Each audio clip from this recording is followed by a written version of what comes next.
Hola a todo el público en Consulta Podcast, les saluda Alejandra Castillo y hoy nos encontramos en una nueva edición. El día de hoy tenemos como invitada a Rocío Silva Santiesteban, quien es abogada, periodista y activista de los derechos humanos, así como también como promotora del enfoque feminista en las políticas públicas de nuestro país.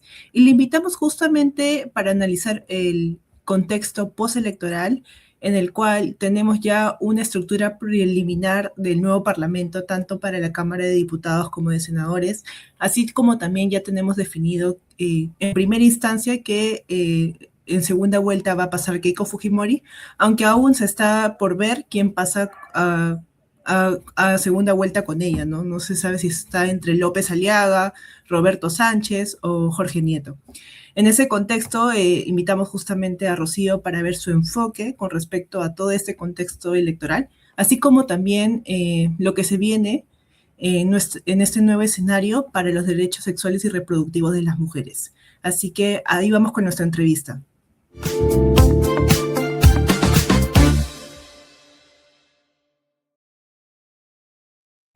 Hola Rocío, ¿cómo estás? Muchas gracias por venir a En Consulta Podcast. No, encantada, encantada de estar con ustedes esta noche, a pesar de que es difícil hacer este análisis, ¿ah? Es Sí, difícil, es pero bueno, complicado. digamos. Aún sobre todo que no tenemos al 100% certeza de quién va a pasar la segunda vuelta y también cuál va a ser la nueva composición parlamentaria al 100%, ¿no? Pero ya tenemos algunos indicios. Sí. Sí, Alejandra, bueno, algunos indicios, digamos. Por lo que tenemos ahora, creo que todavía no llegamos al 80% de actas contadas y analizadas. En este momento todavía están para pasar a segunda vuelta Keiko Fujimori, y en segundo lugar todavía hay, digamos, está López Aliaga, ¿no? Pero bueno, como sabemos, según este conteo rápido perdón, de Ipsos, pues es posible que también pase Roberto Sánchez, ¿no? Sí, Entonces, bueno, esa es la aún no incertidumbre, hay creo. certeza. Sí, hay que esperar en los próximos días. Pero Rocío, ¿qué lectura nos puedes dar sobre este escenario político que se configura, especialmente en donde la Cámara, tanto de senadores como de diputados, hay una mayoría fujimorista? ¿Cómo nos ves bajo tu lectura política de ello? Mira, para mí estas elecciones han sido terribles.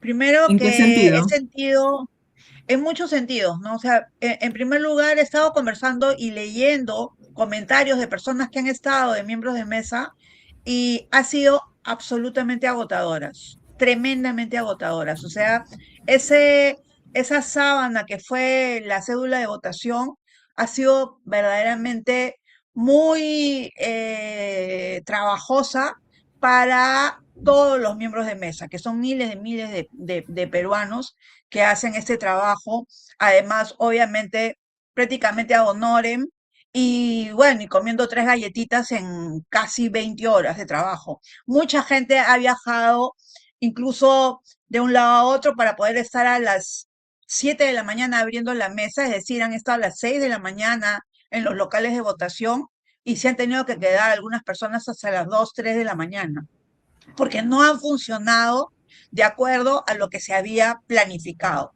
Y porque, por supuesto, la cédula de votación ha sido endemoniadísima, ¿no? O sea, de hecho, yo he Sí. sido miembro de mesa en un par de ocasiones, ya hace varios años, y siempre es sumamente complejo tener que sumar votos y los votos, el voto preferencial, etcétera, etcétera. Pero todo esto deviene debido a un interés particular de ciertos sectores de lo que, bueno, se ha llegado a denominar el pacto mafioso para poder, digamos, poner una serie de peldaños y, digamos, trabas a lo que son las elecciones, ¿no? Por ejemplo, lo primero que se trajeron abajo en estas elecciones han sido las PASO, digamos, estas elecciones previas, simultáneas, que hubieran permitido que bajen una cantidad de partidos políticos y que solamente fuéramos a una elección con menos partidos políticos, ¿no? Lo que ha sucedido es que obviamente con la valla electoral, etcétera, pues varios de los partidos políticos que se han presentado van a desaparecer. De arranque va a desaparecer, si más no me equivoco, Podemos, va a Somos desaparecer Perú, Avanza País, ¿no? sí, Claro, Perú Libre también, ¿no? En fin, o sea, una serie de partidos, ¿no? Y eso, digamos, tendría que hacernos pensar y repensar por qué estamos permitiendo que el solo hecho de las propias elecciones ya sea una situación caótica, ¿no? Eso, de mm, arranque. Ese es el primer punto. El segundo punto, con esa conformación de ese Senado todopoderoso, que no va a poder ser nunca, disuelto. eh, eh, eh, sí, nunca va a poder ser cerrado, nunca va a poder ser disuelto, digamos. Tenemos ahí a un sector sumamente fuerte, ¿no?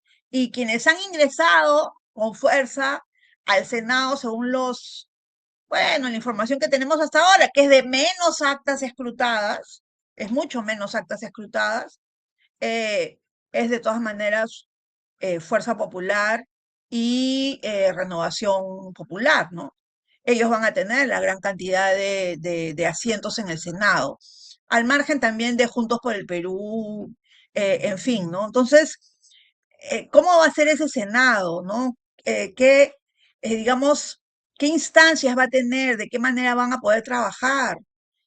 Yo creo que estamos en un momento en que continúa la crisis, ¿no? De hecho, hace un par de meses tuvimos en la institución donde yo trabajo a Juan de la Puente y él nos dijo, miren, con las elecciones no va a cambiar nada, todo va a continuar esta situación caótica del país.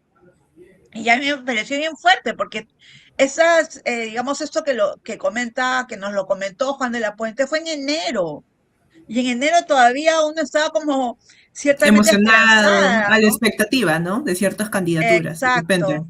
Y exacto. Y que nos diga que nada va a cambiar. Y él nos dijo también, ustedes tienen que pensar en que más o menos esta crisis va a durar unos 5 años más, por lo menos, o quizás 10 años más. Y yo decía, pero no, no puede ser, ¿no? Al No estilo del podemos oráculo, ¿no? resolver. Porque se ha cumplido en Sí, parte. Va a continuar la fuerza mayoritaria en ambas cámaras, ¿no?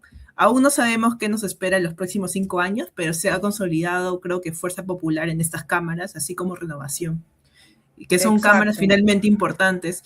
Y ante la narrativa de fraude electoral que está haciendo una narrativa muy fuerte en estos momentos por los Sí. errores de la propia OMP, eh, ¿consideras que esto nos va a afectar a largo plazo o va a tener Sin una duda alguna, solución? sin duda alguna, sin duda alguna, porque lo que sucede es que ya están hablando de fraude electoral ambos sectores. Al principio quien hablaba de fraude electoral era Rafael López Aliaga, Sí, pero ahora sectores vinculados con Roberto Sánchez y Juntos por el Perú ya están hablando de fraude. sí, he visto bastantes Entonces, comunicados al respecto. claro, entonces ahí que tenemos, ¿no? Tenemos la posibilidad de que si yo no salgo para la segunda vuelta, pues voy a aducir fraude. Si yo no salgo para la segunda vuelta, voy a aducir fraude de ambos lados, ¿no? Y eso sí me parece muy preocupante, porque el discurso del fraude, digamos, es cierto que la OMP ha cometido muchos errores y son errores que a mí me parecen, no sé, tengo mis sospechas de que son, digamos, errores sembrados, ¿no? Hay, no sé, alguna información sobre quiénes han sido las personas que han hecho el contrato con esta empresa privada que justamente ha dejado de entregar el material electoral. Y bueno, son personas bien sospechosas, la verdad. Ya ha detenido a una de ellas, pero este funcionario ha acusado a otro funcionario y ese otro funcionario parece que tiene contactos directos con otros partidos políticos. Y no solo eso, sino que estaba denunciado este otro funcionario tenía una denuncia por un delito, ¿no? Y estaba trabajando en la OMPE, me imagino que con una acción de amparo o algo así.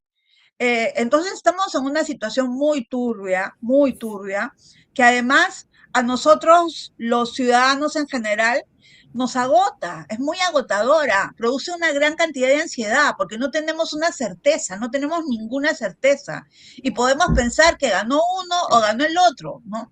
Y en esa línea también, o sea, el aumentar la narrativa del fraude lo que va a hacer es crear, ¿no? Una zozobra también ciudadana.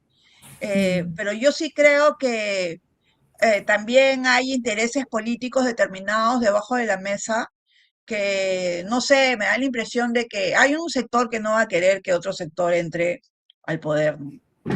Sí, tenemos creo que un contexto complicado y esa narrativa de fraude no solo está en los partidos políticos, sino que ya se ha trasladado a la ciudadanía. O sea, incluso Mm, sí, mi entorno, yo soy politóloga y mi entorno politológico de algunos colegas, compañeros, aluden a este fraude electoral, a pesar que son politólogos y saben que sí. las instituciones, sí, o sea, no todos, pero hay un sector que es supuestamente profesional, encargado de entenderlo el poder, Mm. tenga esa narrativa es preocupante, ¿no?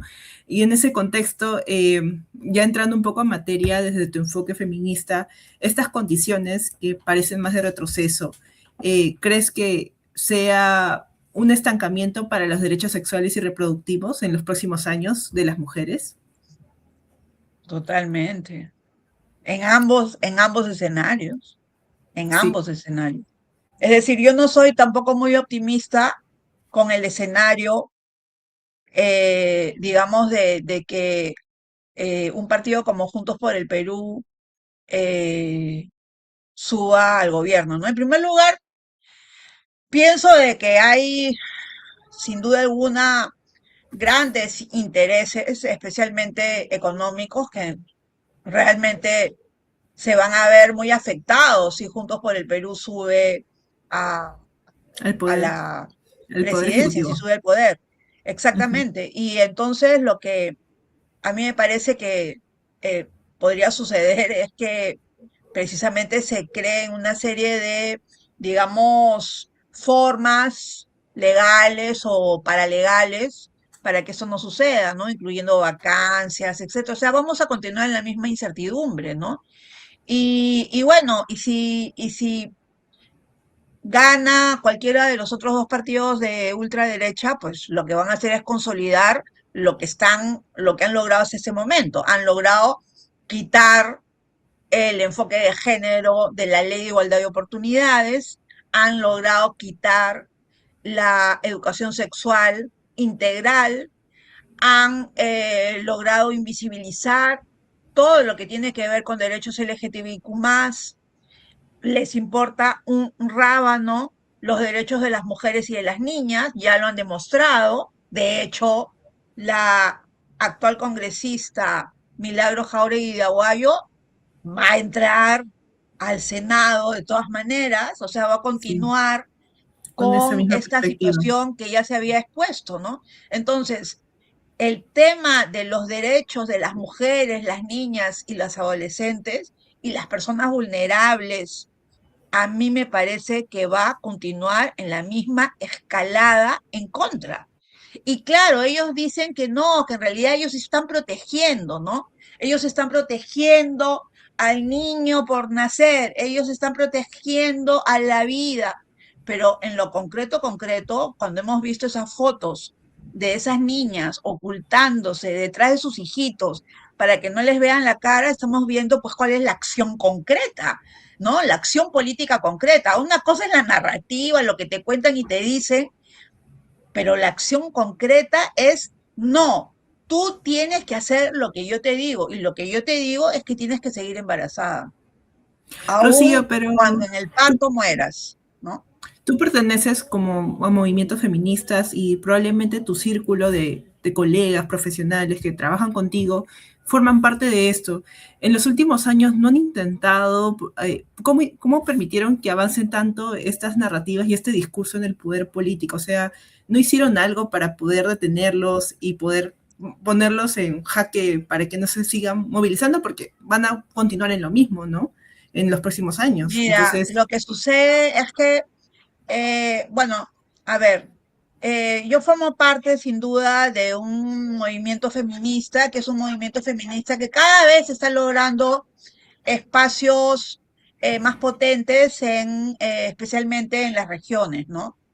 ujú, Y eso a mí me alegra mucho. Y otra de las cosas que me alegra, que también es importante, es que cada vez haya más jóvenes que son feministas, ¿no? Y eso a mí me parece que es un gran alcance, porque de verdad en los años 90, cuando, digamos, yo preguntaba en mis clases quién es feminista, nadie quería ser feminista, ¿no? En cambio, hoy en día a mí me parece que muchas personas quieren ser feministas, pero también hay una gran narrativa antifeminista.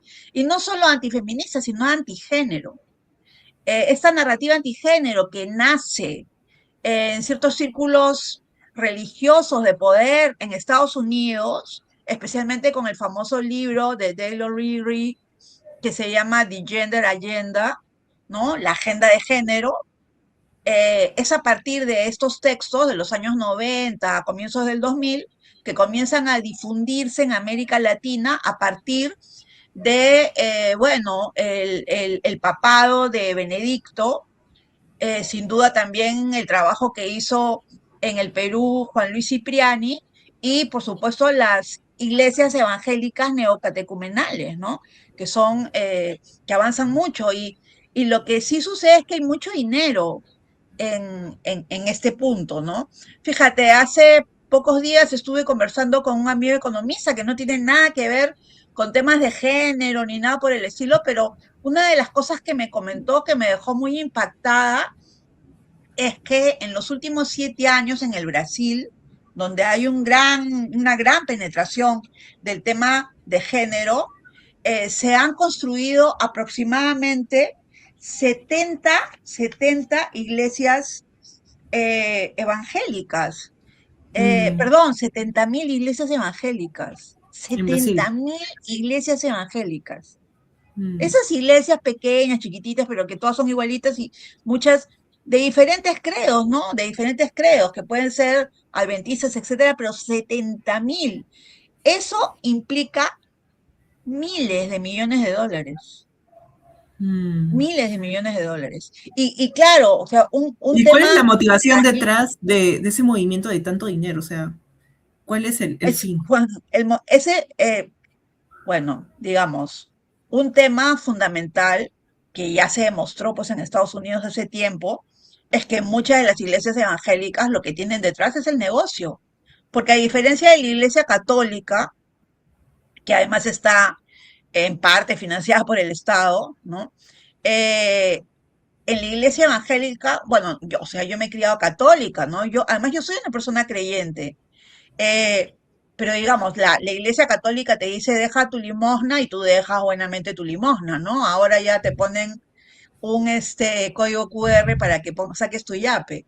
Pero, pero en las iglesias evangélicas te piden una cantidad de dinero que es el 10%, ¿no? De lo que ganas. Entonces, eso es diferente, ¿no? Y también, o sea, realmente es bastante potente cómo se mueve el dinero en el ámbito de las iglesias evangélicas y también, y también, pero también hay muchas iglesias evangélicas, más bien las más cercanas al luteranismo, que son más bien modestas y son más abiertas de mente, ¿no?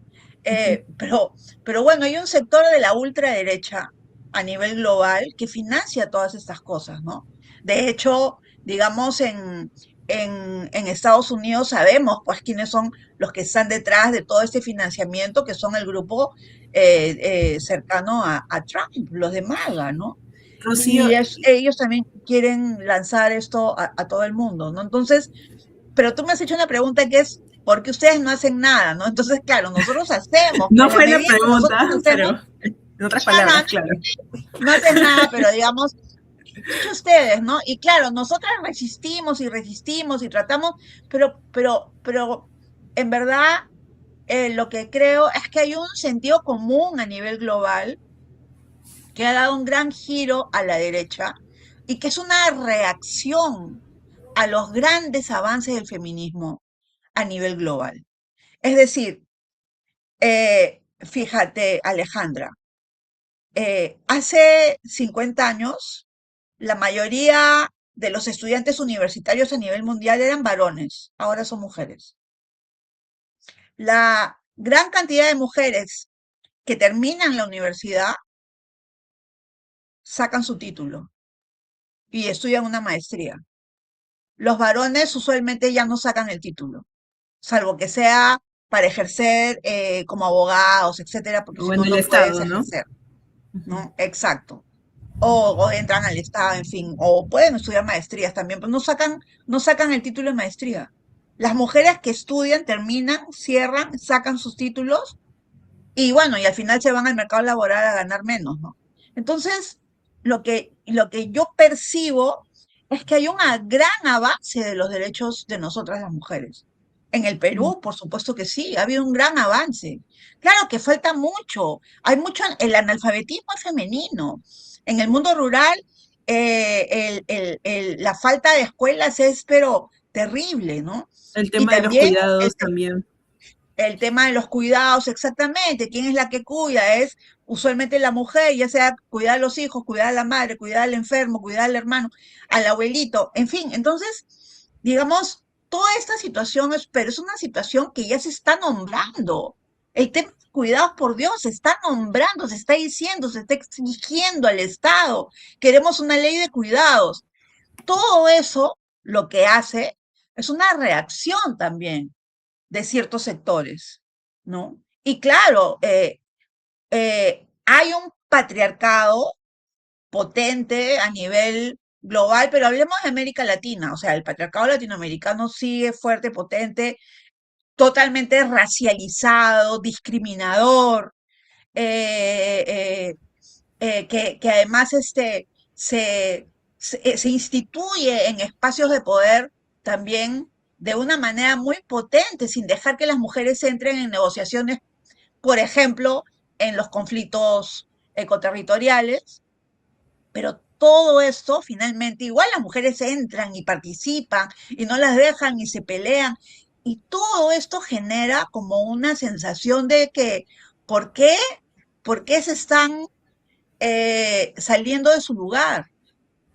Las mujeres tienen De que nuestro tener un rol. lugar y el lugar es la procreación de la familia.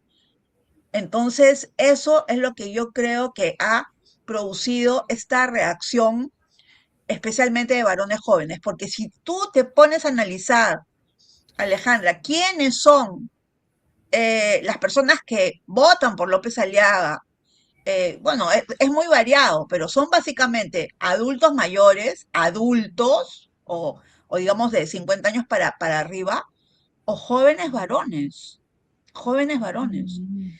Y No sabía ese bueno, dato. ahí tendríamos que preguntarnos qué nos está pasando, ¿no? Mm.